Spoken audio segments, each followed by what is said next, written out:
pagkain, no? Kahapon pa ata yan, no? Oo. Noon. Noon. Ay, Binaba na lang. Binaba na lang. Sino po nagbaba, Nay? Asawa nyo? Yung anak ko. Anak mo. Ilan ba anak mo lahat? Nay? Si Roger, si Joel, Ang dami. si Lisa, si Emilia. Dami. Apat lang. Apat. Patay na yung tatlo. Ay. Ay, yung isa.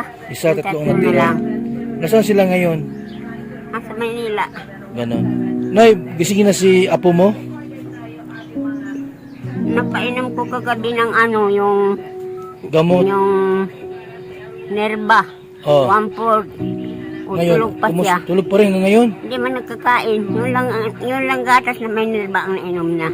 Walang gising-gising, Nay. Tulog pa din. Ilang araw na po. Oo, nakagising, nakahiga lang yan. Kausapin ko sana. Ano natin ako nga pag ko sati. Tawagin ko kaya, Nay. Nay, bigyan mo sa kanya to, ha? Saging, saka orange. Pag nagising siya. Ha? Ha? Bigyan mo po yan, Nay. Sabihin mo, mayroon sa inyo mang gusto makipagkaibigan, si Kuya Bal. Sabi ni Kuya Bal, kakausapin ka daw niya. Nay, ha? Tulog pa siya ngayon? Tulog pa. Hindi siya naliligo niyan. Hindi nga. Ilang taon nang hindi naliligo? Ay, 4 na araw man lang. 4 na araw man lang. Yung man lang pag niya, paghiga niya.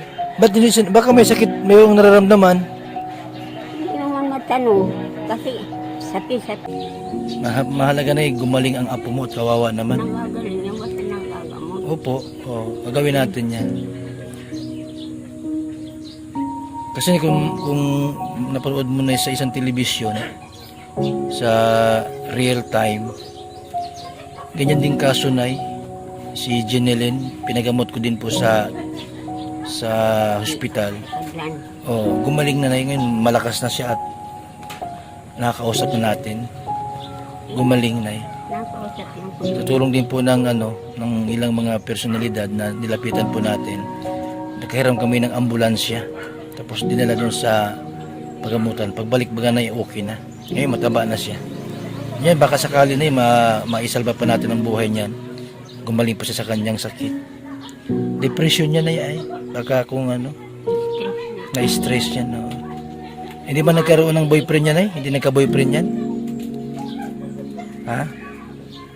Anong kwento sa iyo? Iwan ko sa kanya. Hindi man ako Pag uwi dito sa inyo, Nay, wala man siyang kwento sa inyo? Wala siyang kwento na ganito gayan? naman sabi. Ha? Hindi man naman sabi. Nay, araw-arawin kita na hanggat di pa nagigising yan. Nay, ano na ba? Nag-ikot yung mukha nyo niya. Baka narinig tayo. Sabi mo na, nandito si Kuya Bal. Hindi nagwawala yan? Hindi nagsisigaw? Hindi. Yung pagdala sa padala. Pagbalik. Ganyan naman siya. Di kaya baka naman pag nalaman nandito ako, biglang sumigaw, magtakbuhan sa labas sa kubo. Hindi naman siguro. Oo. Sige, Nay. Subukan mo siyang kausapin ta.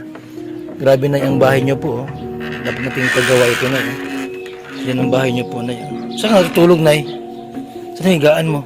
Diyan ang higaan mo? Paggabi? Ganyan lang ako. Wow, tapos si Nanay baluktot ng Diyan ka lang, Nay. Diyan ka lang. Natihaya ko. Ubo-ubo. Kilala ka ba ng apo mo? Kilala ka niya? Nanay. Ano to, Nay? Bakit may parang kulungan? Diyan siya dati nakatira? Sa kulungan na yan? Ay, wato yan. Kwarto nino? Yung kapatid niya. Nasaan na yung kapatid niya ngayon? Ang sa Mampili. Ano yun, lalaki babae? Lalaki. Nagtrabaho nga yun dyan sa May asawa na? may asawa na.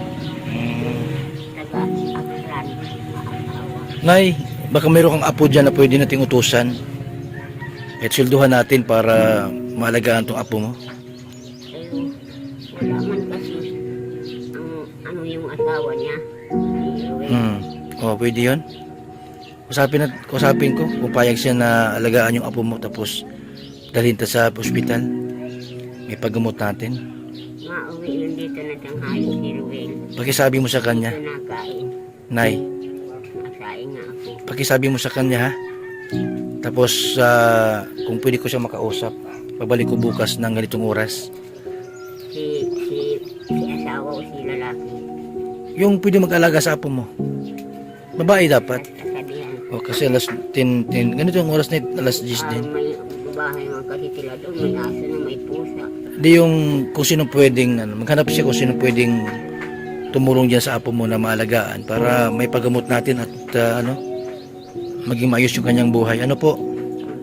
Anay, Sasabihin. ramdam ko na yung hirap mo. Tinagampanan ko. Nangingirinig nga ako sa mga gawa kong yan. Tinagampanan ko na para ma-exercise ako. Ayokong wala akong gawa. Kasi isipin mo na yun, mahirap pag-alaga ng ganyan, Nay. Napapagod man ako. Oo. Ilang taon ka na? 82 ka na.